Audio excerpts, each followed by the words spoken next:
Nasdaq Nation, good to see you. Nick Martell here with Jack Kramer, my fellow co-founder from MarketSnacks, the ultimate source of daily financial news. We're making Wall Street quick, clear, and understandable. You can sign up on our website at MarketSnacks.com. We're excited to be here at Nasdaq, though. We love being on the Millennial Report. Second time in the Millennial Report, and we're here for another big week. What's going on, Jack? Yeah, we're taking over this today to talk about the big earnings week. We're, I think, in the third week of the second quarter earnings, and it's been out of control. Our newsletters have been packed with earnings reports. This week we had Square and Fitbit. You had Ferrari. On the tech side of things. Ferrari's a fun one. Tesla as well in the auto area. We also have a couple big food companies reporting today. So it's exciting. But today we're here to talk about two companies that have had a little less attention in the press, Etsy and SodaStream, as well as one of my personal favorite companies and a company we like to cover on MarketSnacks, Tesla. Absolutely. So Etsy, pretty incredible, second huge earnings report in a row. The revenues hit like $85 million. The stock is up 70% this year. What's happening? It's a bit of a comeback story. Since going on their IPO in April of last year, the stock kind of got crushed as Amazon entered their market. The question is, what is their market? This is kind of like a Brooklyn flea market available online to anyone. And we got to highlight your socks, Jack, because I have good socks on. I'm not sure if you can see them. These are good socks.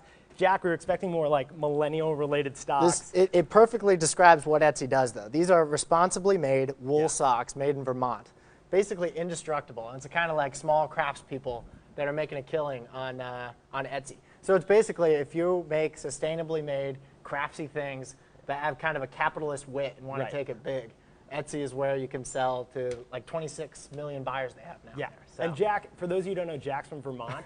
So he has confided in me that one day his big dream is to retire and sell like little Vermont maple sugar candies on Etsy. It's the farm to table story that I need. And it's actually based in Brooklyn too, which is kind of the cool part of the story. Dumbo, so they got serious real estate issues to worry about. Right, but that's not the only reason why the stock is up. So they got that boost. They're on a 3-day run that's led to this 70% rise so far this year. They're bouncing like 15% each day, and part of that's just from like celebrity buzz. Right. So. Mila Kunis, the celebrity who's getting married to Ashton Kutcher soon. Yeah.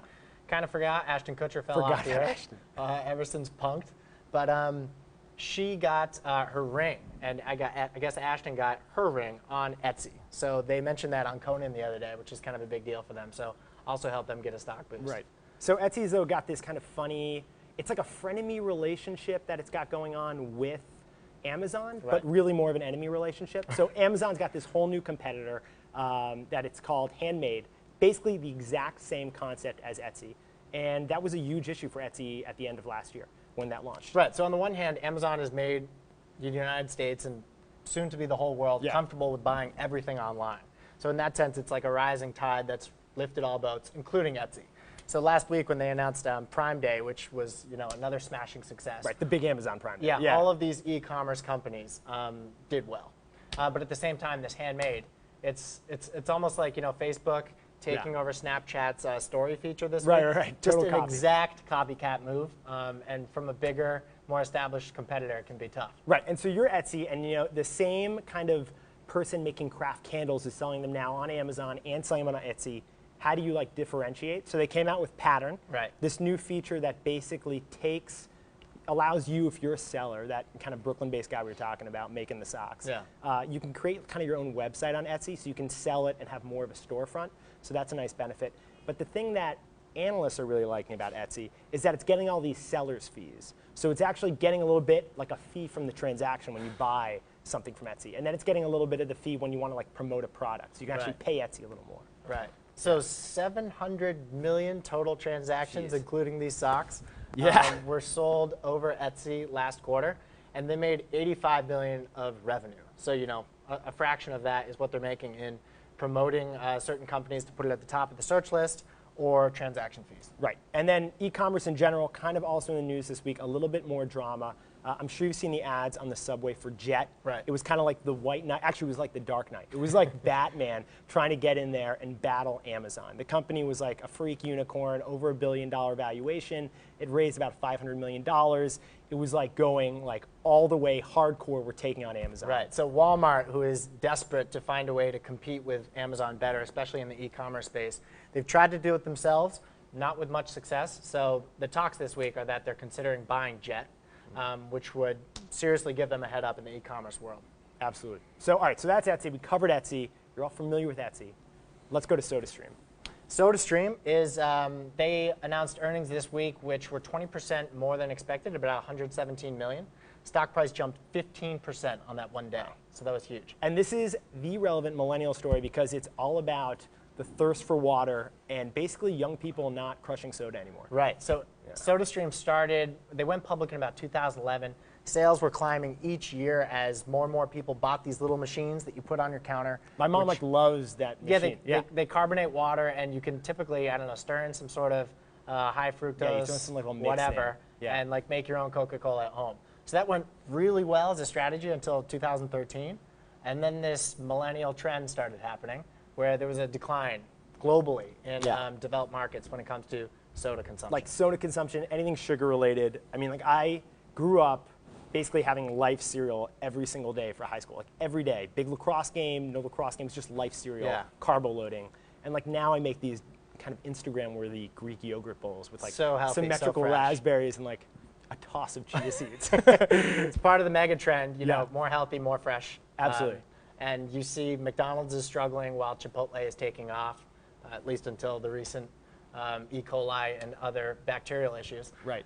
But SodaStream realized in 2013 that this is kind of an existential crisis. You can't be in the soda business and expect to grow when soda consumption is declining. So they actually, at that point, they changed their strategy to focus on water.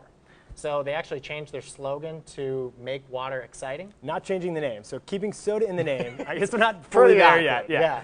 It's like they got divorced but haven't changed their last name or something. Right. It's kind of funny. But, and more recently, they've changed their slogan to Love Your Water. Very nice. And to be honest, I do love my water. Even at the bar once in a while, I'll order a sparkling water. That's the funny thing. This trend, it's not being received very well by bartenders. Kind of this do it at home, make yourself your drinks. So tell them about the new category they're expanding. Well, the beer one. And I got to say, as someone who home brews myself, I was very, very interested in this. They're actually coming out with a home brewing kit.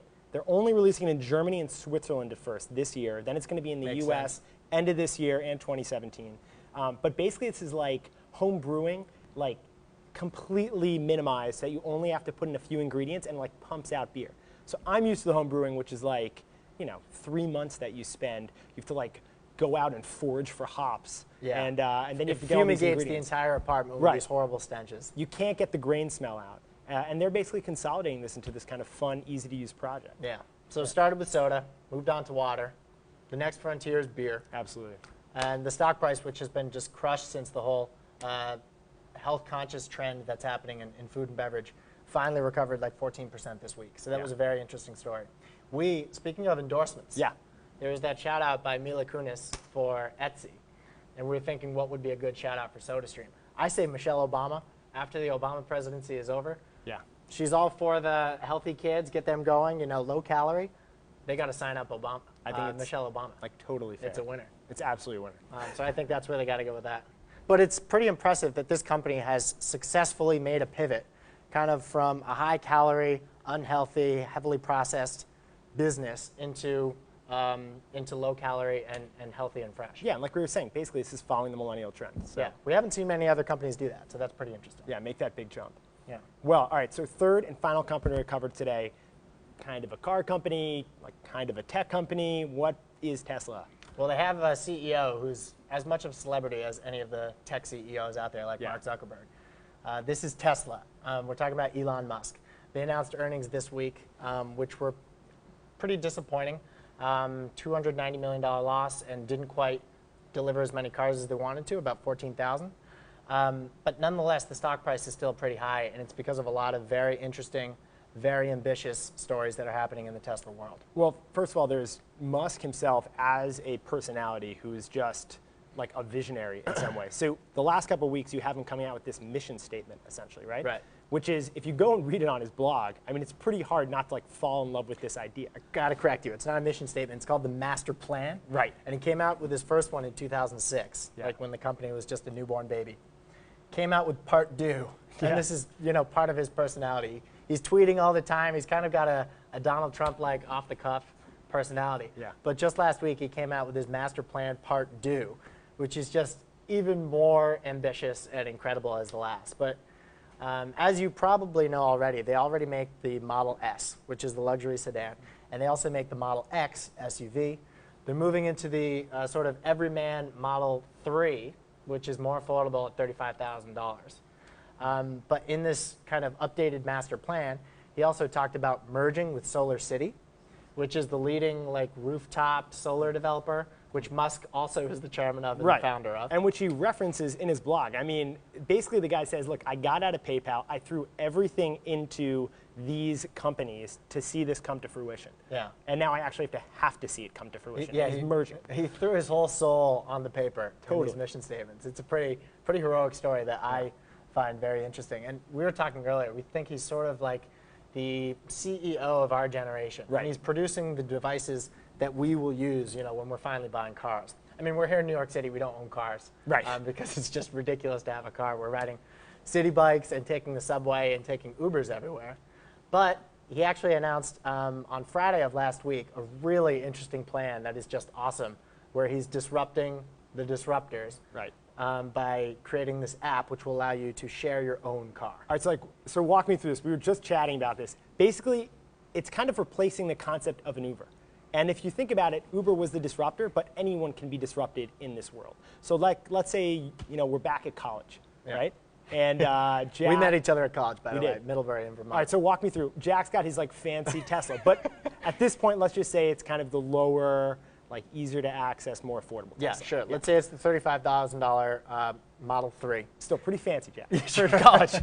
Yeah. So I own this Tesla, and let's say I'm spending a Saturday doing whatever, using the SodaStream brew your own beer machine on a Saturday. Good Saturday. So I'm stuck at home, and my car is just sitting in the driveway. That's one of the things Tesla thinks is inefficient. Cars shouldn't be sitting idle for so long. They should be used by other people. So I can take out my smartphone app, turn it into sharing mode, and now anyone in my vicinity or anyone who I choose to allow to rent my car knows that my car is available to rent. So I just made my epic Greek yogurt bowl, and now I need to go to the store to get more Greek yogurt. Yeah, and you need a ride. Right.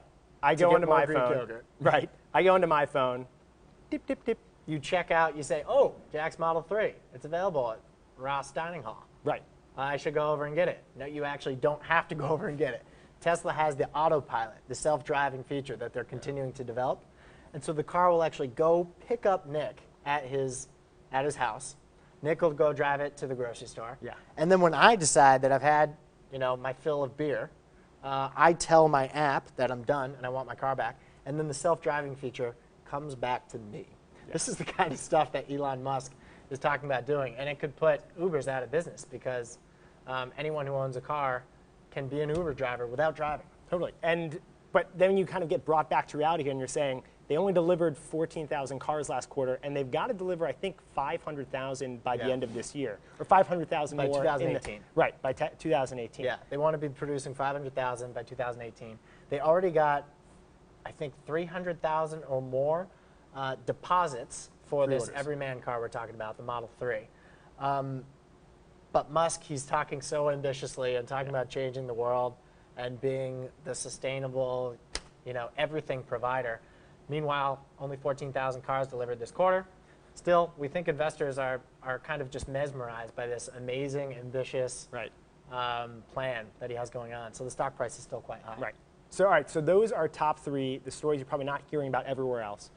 Tomorrow you can tune in. MarketSnacks on our newsletter are going to be covering the Kellogg's earnings, the Kraft Heinz earnings from today, and then stay tuned because there's the big jobs report that's going to be tomorrow morning at 8:30 a.m. Yeah, we'll also talk about Nike exiting the golf club making industry. Right. Tough news for Tiger Woods and Rory McIlroy. And you've got the Rio Olympics starting up. Yeah. It's like a big summer Friday. So go to marketsnacks.com. You can sign up for our newsletter. We cover this every day. And thanks again to Nasdaq for letting us take over the Millennial Report.